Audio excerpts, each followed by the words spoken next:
This was the historic moment yesterday. The president signing that $2.3 trillion stimulus rescue package, whatever you want to call it here. The hope is that it is going to provide relief, and it will provide some stimulus at a badly needed time when a lot of the numbers are cratering. Jobless claims, for example, soaring over 3.25 million. They've never been that high in the latest week. Expect them to continue to go higher, but this might mitigate the damage. But all of this was in some doubt when one congressman, a Republican congressman of Kentucky, Thomas Massie, was saying he wanted everyone in there for the formal vote.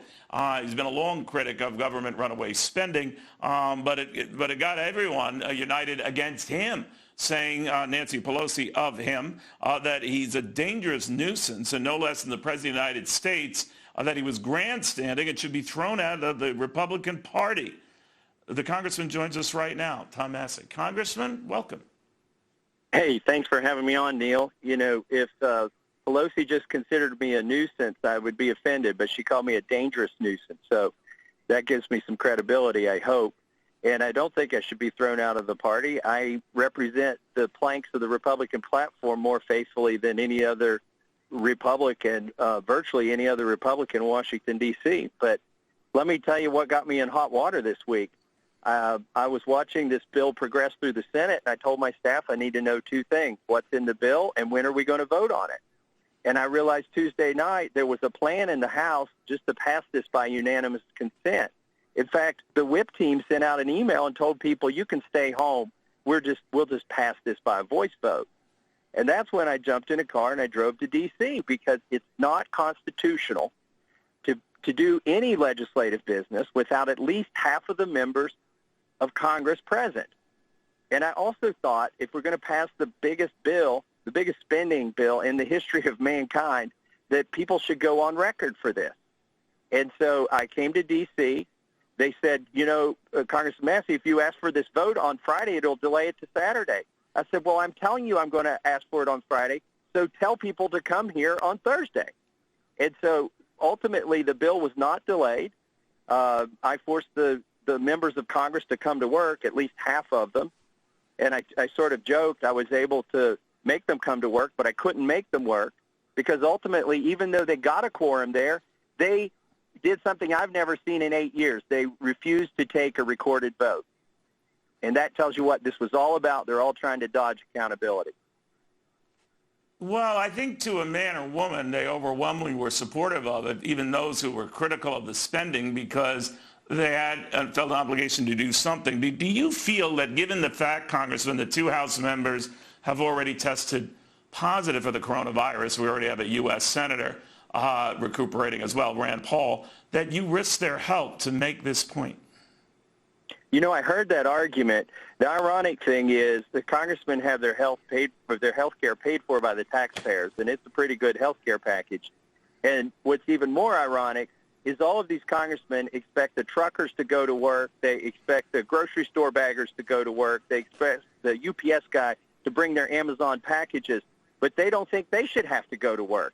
I have a problem with that. If this is truly a national emergency and you're being paid $174,000 a year to work and you haven't been to work in 10 days, I think you can go to work for this. And I think it's important that people be on the record. And I think it's important we follow the Constitution. And let me tell you why it's really important to me. Nancy Pelosi has a fourth coronavirus bill planned. They talked about it all day yesterday during the debate. And if we let her pass this stuff on autopilot while everybody else stays home, that gives her more leverage to get what she wants in the bill and to pass it. So but are you nervous, though, Congressman? But are you nervous, though, that you've already been labeled the most hated man in Washington? I don't know if that's a fair or certainly not a nice rap, but that you've burned a lot of bridges, including with the President of the United States, who seemed to, throw out there the possibility of, pushing a primary challenge for you. Well, there's always that possibility. I had a discussion with the president. Hopefully we can patch things up because ultimately this didn't delay the bill. When did you have a discussion with the president? I had a discussion with him before the vote, and then I have left a message with his assistant after the vote. And what I pointed out. So before the vote, you were explaining what you were doing. What did he say? He was not convinced.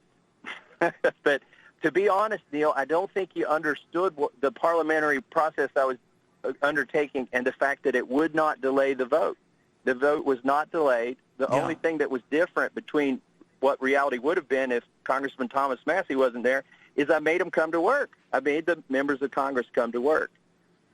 And by the way, if you've got so John do you have Kerry any regrets? Do you have any regrets? The leadership ignored you.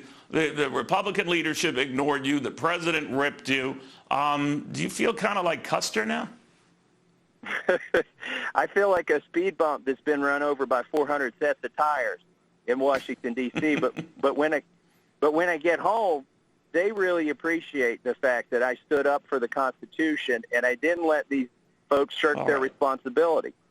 And you know, when you got John Kerry mad at you, calling you names, and Nancy Pelosi calling you names, maybe you're doing something right. This is a family show. We can't repeat what John Kerry said, Congressman. But very good having you, sir. We'll see what happens, but you stuck to your guns. All right.